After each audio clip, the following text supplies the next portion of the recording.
Arestado dalawang lalaking magpinsan sa Quezon City. Nasabat sa kanila mahigit 6 na milyong pisong halaga ng umano'y shabu. May unang balita si James Agustin.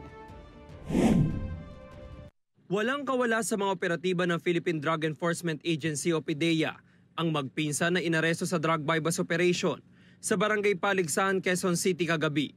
Halos 2 buwan daw tiniktikan ng mga otoridad ang mga sospek bago isinagawa ang operasyon. Nakuha sa kanilang nasa 1 kilo ng umano'y shabu na nagkakahalaga ng 6.8 million pesos. Ang market na sinabi niya kung saan ito mga nagbebenta is dito sa NCR, north and southern part ng NCR. And tumatawid din ito sa ibang region natin, sa katabing mga region, which is yung Region 4A and Region 3. So nakakapunta sila doon. Ayon sa PDEA, magkasabwat sa pagsusupply ng droga ang 31 anyos na municipal councilor umano sa Mindanao at kanyang 30 anyos na pinsan. Itinuturing din silang high-value target. Yung isa sa suspect natin, according sa info na na-receive natin, is elected official to.